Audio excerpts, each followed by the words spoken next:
Oh, my old shingle roof was starting to curl a little bit on the corners, especially on the south side. Also, there were lots of grits in my rain barrels, so I knew that the shingles were wearing.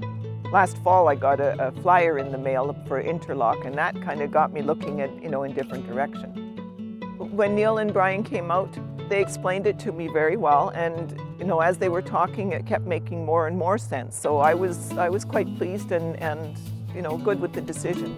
And I also, my neighbor across the street had his roof on for quite a number of years, I think longer than mine. He wasn't replacing anything, like it was just there. And so I talked to him as well, and he said that was the best decision he ever made.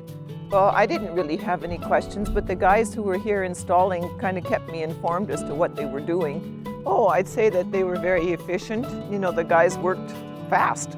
So it was getting done, just in a few days and not taking weeks and weeks. I was quite excited. I think it looks really good. I mean, the price was a little bit steeper, but I think in the long run, you're going to save money. I mean, I like the way it looks, but I think the biggest thing for me is that I don't have to, replace it anymore.